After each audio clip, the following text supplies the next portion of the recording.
एक गांव में दो दोस्त होते थे और उनका काम था कि वो कुछ नहीं करते थे पूरा दिन। ऐसे बहुत सारे लोग होते हैं, बैठे रहते थे अपना मजे से। अब बैठे बैठे उन्होंने देखा कि जो गांव की औरतें हैं वो पानी का जो मटका होता है वो भर करके जाती हैं 1 किलोमीटर दूर धीरे धीरे धीरे धीरे और वहां से पानी भर के लाती हैं। क्यों? क्योंकि उस गांव में सूखा था, उस गांव में पानी नहीं था, तो एक दूर नदी में जाना पड़ता था पानी लेने के लिए 1-1.5 किलोमीटर दूर। तो वो जाती हैं, पानी लेकर के आती है, दिन के 2 चक्कर लगाती है, फिर भी शाम तक आवाज आती है, अरे पानी खत्म हो गया, पानी खत्म हो गया, पानी खत्म हो गया। मतलब पानी जितना भी ले वो कम पड़ जाता है। तो उन्होंने आइडिया लगाया, उन्होंने कहा यार एक काम करते हैं, इनके बिहाफ पर हम जाएंगे मटका लेकर के और 25-25 पैसे लेंगे गांव वालों से। हम कहेंगे ठीक है हम गांव जाएंगे और लेके आएंगे मटका। कहते बढ़िया यार, चल करते हैं, खाली बैठे हैं, इससे अच्छा कुछ तो कर लेते हैं। अब वो करना शुरू कर देते हैं, काम चल पड़ता है क्योंकि लोगों की जरूरत थी। लोगों ने उनको 25-25 पैसे देना शुरू किया और उन्होंने मटके लाने शुरू करे। शुरू में 5 मटके लाए, फिर 10 लाए, फिर 20 लाए, दिन में 40-40 मटके लाने लग गए। ऐसे ही करते करते करते करते मटके लाते लाते 10 साल निकल गए।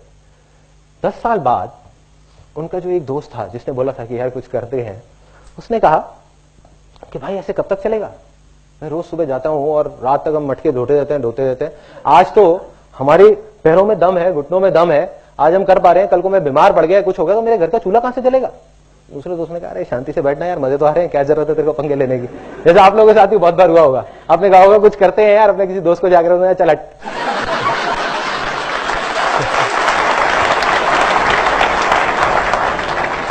तो क्या हुआ, वो गया और जा करके उसने कहा भाई मुझे तो कुछ करना है।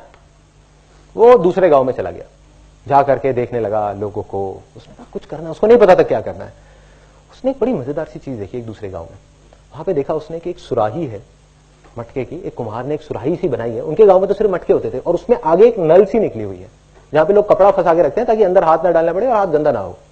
उसने कहा यार ये बहुत बढ़िया चीज है, उस टाइम तक मेटल की चीजें नहीं होती थी, वो सब नहीं होता था। तो उसने कहा यार ये बहुत बढ़िया चीज है, ये पाइप सी जो चीज है अगर इसको मैं कुम्हार से बात करूं और थोड़ा और बड़ा कर दे तो क्या होगा, एक पाइपलाइन बन सकती है। जब इतनी बन सकती है तो इतनी भी बन सकती है ना। तो उसने कहा कि यार एक काम करते हैं, इसको बड़ा करते हैं। वो बहुत एक्साइटेड हो गया। उसने कहा और किसी तरीके से इतनी बड़ी हो जाए कि अगर नदी से गांव तक आ जाए तो पूरी पूरी पाइपलाइन आ जाएगी, यहीं बैठे बैठे पानी आ जाएगा। उसने आकर के अपने दोस्त को बताया, उसने कहा तू पागल हो गया, तुझे पता है कितनी प्रॉब्लम्स आएंगी, पता भी है, मिट्टी की पाइपलाइन टूट जाएगी, उसमें कंकड़ फंस जाएंगे, पानी नहीं आएगा। एंड में उसने कह दिया हो ही नहीं सकता, चल बैठ जाए शांति से। उसके पास 1000 वजह थी वो पाइपलाइन ना बनाने की, लेकिन उस बंदे के पास सिर्फ एक वजह थी पाइपलाइन बनाने की कि भाई मुझे तो बनानी है।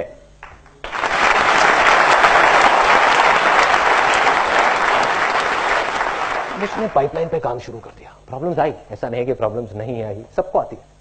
प्रॉब्लम्स आई लेकिन पाइपलाइन बनके तैयार हो गई 3 महीने बाद। और जब पाइपलाइन तैयार हुई तो क्या हुआ, पानी आने लग गया वहां से। ये साइंटिफिक बात किसने बताई?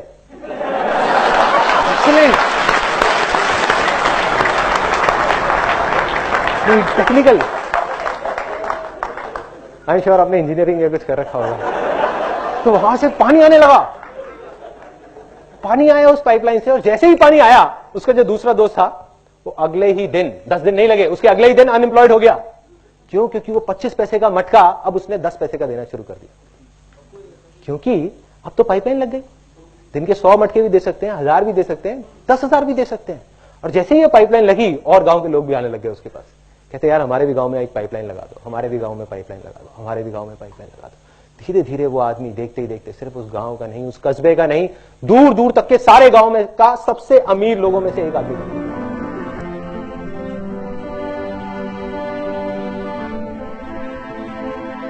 पिछले महीने मेरे को जवाब मिल गया, सब कुछ समझ आ गया कि क्या फर्क है।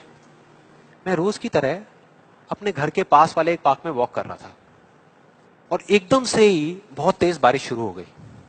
बारिश होने लगी एकदम तेज। तो मैंने इमीडिएटली अपने हाथ ऐसे रखे ताकि मेरे चश्मे पे पानी ना आए और जा करके सीधा एक शेड के नीचे चला गया। उसके कुछ सेकंड्स के अंदर अंदर उस शेड के नीचे और भी बहुत सारे लोग इकट्ठे हो गए। लोग तरह तरह की बातें कर रहे थे, मैं अपने आसपास में सुन रहा था। लेकिन मैंने एक चीज नोट करी कि ज्यादातर लोग, उनका ध्यान बारिश की तरफ नहीं था, बारिश की वजह से होने वाली जो प्रॉब्लम्स थी उसकी तरफ था। जैसे मेरे यहाँ पे थोड़ा सा आगे जाकर के 2 लड़के खड़े हुए थे, वो आपस में बात कर रहे थे कि भाई आज ट्रैफिक का बड़ा बुरा हाल होने वाला है, बारिश इतनी तेज हो रही है।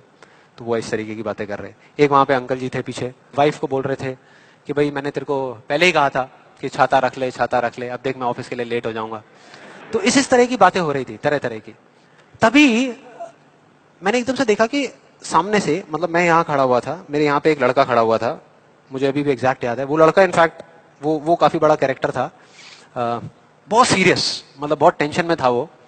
हुआ क्या था, उसकी जेब में एक नोट पड़ा हुआ था जो गीला हो गया था, 20 रुपए का। तो उसको हिला हिला करके सुखाई जा रहा, उसको फूंक मार रहा और ये सब चीजें। तो मैं पहले, मेरा ध्यान उसकी तरफ था, फिर मैंने जैसे ही उधर देखा तो उधर से एक आदमी आ रहा था शेड की तरफ। उसका भी एक हाथ ऐसे था, लेकिन दूसरे हाथ से उसने अपनी बच्ची का हाथ पकड़ा हुआ था, छोटी सी बच्ची, 4-5 साल की, बड़ी प्यारी बच्ची। फर्क ये था कि उस बच्ची का हाथ ऐसे नहीं था, उसका हाथ ऐसे था, ऐसे था। और वो बच्ची बड़ी प्यारी प्यारी हरकतें कर रही थी। मैंने देखा वहां से, ऐसे उसका हाथ था, बार बार उस पर पानी की बूंदें गिर रही, वो इकट्ठा कर रही और पी रही, इकट्ठा कर रही और पी रही, इकट्ठा कर रही और पी रही। तो जैसे ही वो शेड के पास आए, मैं थोड़ा सा साइड हो गया। तो इधर वो मेरे नोट सुखाने की मशीन थी, इधर मैं सोच रहा था अपने भी नोट निकाल के दे दो भाई, ये भी सुखा दे।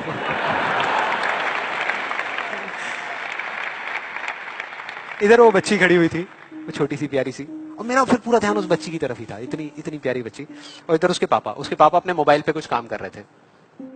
वो बच्ची को अभी भी चैन नहीं आया, शेड के नीचे आ गई, लेकिन अभी भी बार बार अपना हाथ बाहर निकाल के, एक हाथ से पापा को पकड़ा हुआ डर रही, दूसरे हाथ से बाहर निकाल के बार बार पानी भर रही और पी रही।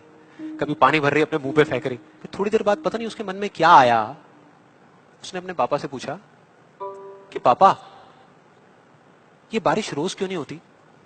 बड़ा अजीब सा क्वेश्चन था। उसके पापा ने कहा, वो अपने मोबाइल पे लगे हुए थे, हाँ बेटा होगी होगी, रोज होगी, रोज होगी, रोज होगी। वो बच्ची फिर अपने खेल में लग गई।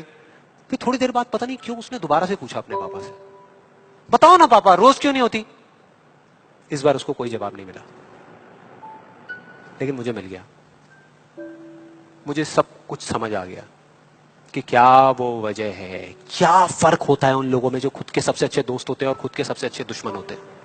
क्या फर्क है उन दोनों लोगों में? देखो बहुत सिंपल है। जब बारिश होती है आसमान से, हम सबके ऊपर होती है, क्या एक जैसे होती है या अलग अलग तरीके से होती है? एक जैसे होती है, कोई पार्शियलिटी नहीं करती। आप अमीर हो, गरीब हो, काले हो, गोरे हो, बच्चे हो, बड़े हो, कोई फर्क करती है क्या बारिश? नहीं करती, सब पे एक जैसी होती है। बिल्कुल उसी तरह से वो शक्ति, वो एनर्जी जिससे पूरी दुनिया चल रही है, जिससे अभी, अगर आप अभी फील करने की कोशिश करो, आपकी सांसें चल रही है, मेरी सांसें चल रही है। जिस शक्ति में इतनी ताकत है कि अगर वो चाहे तो एक सेकंड भी नहीं लगेगा, इस पूरी दुनिया को खत्म कर सकती है, और एक सेकंड के 1 करोड़वें हिस्से में इस दुनिया को दोबारा से बना भी सकती है। उसको आप साइंटिफिकली चाहे एनर्जी का नाम दे दो, चाहे स्पिरिचुअली भगवान कहो, आत्मा कहो, परमात्मा कहो, कुछ भी कहते रहो, उससे कोई फर्क नहीं पड़ता। और बिल्कुल उस बारिश की तरह उस शक्ति की भी बारिश हम सब पर होती रहती है, उस एनर्जी की भी बारिश होती रहती है, और सब पर एक जैसे होती है। फिर चाहे आप अमिताभ बच्चन हो, बिल गेट्स हो, कोई भी हो, कोई फर्क नहीं पड़ता। आप स्टेज पे खड़े हो या वहां बैठे हो, कोई फर्क नहीं पड़ता। तो फर्क क्या है? देखो बहुत सिंपल है, वही फर्क जो उस बारिश में था, जो मैंने नोट किया उस बच्ची के बीच में और औरों के बीच में। कुछ लोगों का हाथ ऐसे होता है और कुछ का ऐसे होता है, यही फर्क।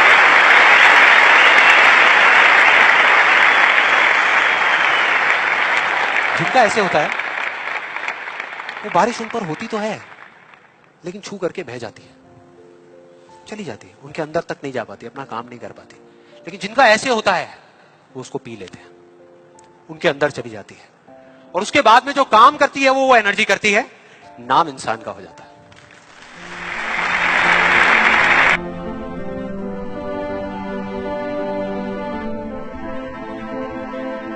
ये कहानी है 2 बच्चों की जो एक गांव में रहते थे।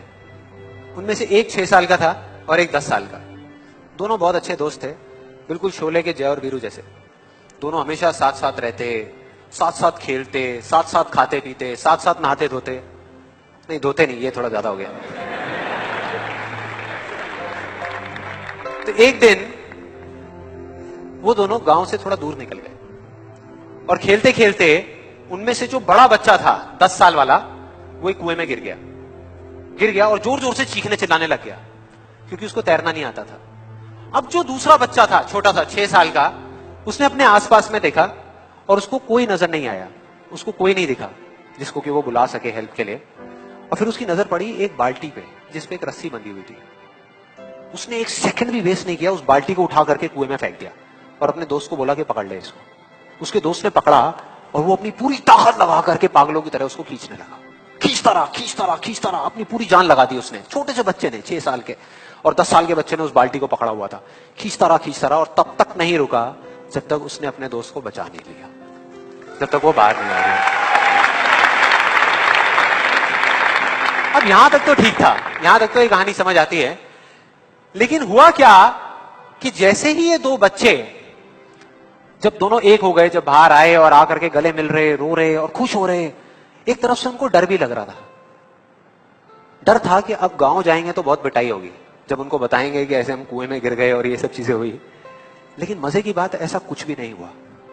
वो जब गांव गए और जा करके उन्होंने अपने घर वालों को बताया, बाकी गांव वालों को बताया, तो किसी ने विश्वास नहीं किया, पूरे गांव वालों ने। और वो अपनी जगह बिल्कुल ठीक थे, क्योंकि उस बच्चे में इतनी ताकत भी नहीं थी कि वो एक बाल्टी पानी से भरी हुई वो उठा सके। तो इतने बड़े बच्चे को इतनी ऊपर खींचना तो बहुत दूर की बात है। लेकिन एक आदमी था उस गांव में, उसने विश्वास कर लिया। उनको सब रहीम चाचा कहते थे, उस गांव के सबसे समझदार बुजुर्गों में से एक। और सबको लगा कि यार ये कभी झूठ नहीं बोलते, अगर ये कह रहे हैं तो जरूर कोई ना कोई बात होगी, कोई ना कोई वजह होगी जिस वजह से ऐसा कह रहे हैं। और फिर सारे गांव वाले इकट्ठे होकर के उनके पास में गए और जाकर के बोले कि देखो जी, हमें तो कुछ समझ आ नहीं रहा, आप ही बता दो कि ऐसा कैसे हो सकता है। तो उनको हंसी आ गई। वो बोले कि यार इसमें मैं क्या बताऊं, वो बच्चा बता तो रहा है उसने कैसे किया। बाल्टी को उठा करके कुएं में फेंका, उसके दोस्त ने बाल्टी को पकड़ा, उसने रस्सी को खींचा और अपने दोस्त को बचा लिया। तो आपको पता तो है उसने कैसे किया, बच्चा बता तो रहा है, इसमें मैं क्या बताऊं। तो सारे गांव वाले उनकी शक्ल देख रहे। फिर कुछ देर बाद वो बोले कि सवाल ये नहीं है कि वो छोटा सा बच्चा ये कैसे कर पाया, सवाल ये है कि वो ये क्यों कर पाया, कि उसके अंदर इतनी ताकत कहां से आई है। और बोले इसका सिर्फ एक जवाब है, सिर्फ एक, कि जिस वक्त उस बच्चे ने ये किया, उस टाइम पे उस जगह पर दूर दूर तक कोई नहीं था उस बच्चे को ये बताने वाला कि तू ये नहीं कर सकता।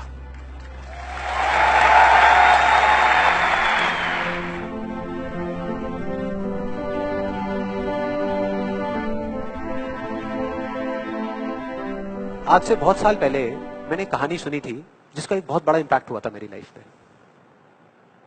ये कहानी है एक ऑफिस की और उसके एम्प्लॉइज की। एक बार एक ऑफिस में जितने भी एम्प्लॉइज सुबह सुबह जब ऑफिस आते हैं अपने अपने कैबिन में, तो उनकी डेस्क के ऊपर एक लेटर पड़ा होता है, एक लेटर रखा हुआ होता है।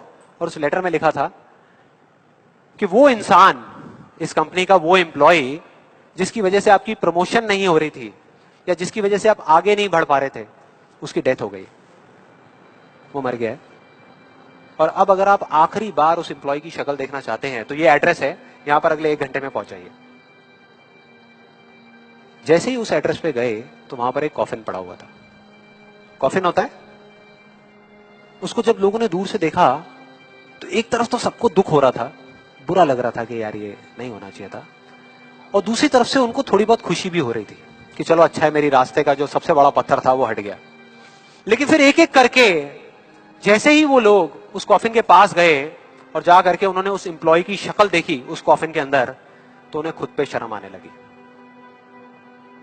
क्योंकि उस कॉफिन में कोई नहीं था, सिर्फ एक शीशा था, एक मिरर था जिसमें उनकी खुद की शक्ल दिख रही थी।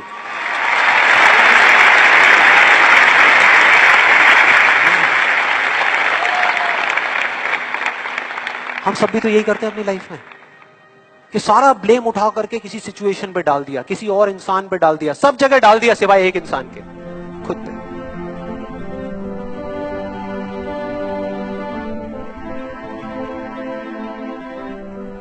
एक वजह होती है, एक वजह होती है। अगर आपको वो वजह समझ आ जाए तो आपको समझ आ जाएगा कि ये जो मैं कर रहा हूं ये कुछ भी नहीं है। जब तक वजह नहीं समझ आएगी तो लगेगा यार ये बहुत बड़ी चीज है। फॉर एग्जाम्पल, ये जो मैं कर रहा हूं ये कुछ भी नहीं है, मैं अभी आपको बताता हूं क्यों। There is a friend of mine, Goonj का नाम सुना है यहाँ पे किसी ने? गूंज, he is the founder of that, उसने वो गूंज शुरू किया है। तो मैंने उससे पूछा, मैंने कहा यार मेरे को ना इसमें इंटरेस्ट नहीं है कि तुमने इतना बड़े लेवल पे ये चीज करी और आज इतने सारे गांव में इतनी अच्छी चीजें हो रही हैं, इतने सारे लोगों को कपड़ा मिल रहा है, इतना कुछ अच्छा हो रहा है इंडिया में, मुझे इस चीज में इंटरेस्ट नहीं है। मुझे इस चीज में इंटरेस्ट है कि ये चीज की शुरुआत कहां से हुई। उसने बताया कि मैं जब जर्नलिस्ट था तो मैं ना पुरानी दिल्ली गया था एक स्टोरी करने के लिए। तो वहां एक आदमी है जो काफी एजेड है, वो रिक्शे पे रोज लाश उठाने का काम करते हैं। मतलब ठंड में जो लोग मर जाते हैं पुरानी दिल्ली साइड में, तो पुलिस वालों ने उनको कॉन्ट्रैक्ट दिया हुआ है, एक लाश का 20 रुपए या 30 रुपए ऐसे कुछ मिलता है उनको, और वो जा करके उसको छोड़ के आ जाते हैं। उसके बाद में उसकी छोटी सी बेटी ने एक ऐसी बात बोल दी जिसकी वजह से मेरे अंदर वो बारूद भर गया जो कभी ना कभी तो फटना ही था, और वो फट गया और गूंज बन गया। क्या बोला उस बच्ची ने, कहती कि जब ठंड ज्यादा होती है ना तो कई बार मैं क्या करती हूँ, छोटी सी बच्ची, सोचो जरा, कि ना एक लाश से लिपट करके सो जाती हूँ, एक लाश से लिपट करके सो जाती हूँ, क्योंकि कम से कम वो लात नहीं मारती, वो मारती नहीं है पलट करके। और ये सच्ची कहानी है। मतलब हम यहाँ पर, हमें नहीं पता कि कैसे कैसे लोग क्या क्या टाइम देख रहे हैं, क्या क्या कर रहे हैं, बस सोचो वो बंदा जिसने उस बच्ची को देखा ये करते हुए, जिसने उस बच्ची की ये बात सुनी, उस बच्ची की आंखों में देखा या उस आदमी की आंखों में देखा या वो इतनी सारी लाशों को देखा, तो उसके ऊपर क्या बीती होगी। और फिर उसने जो किया, क्या वो आपको बड़ी चीज लगती है ये देखने के बाद में?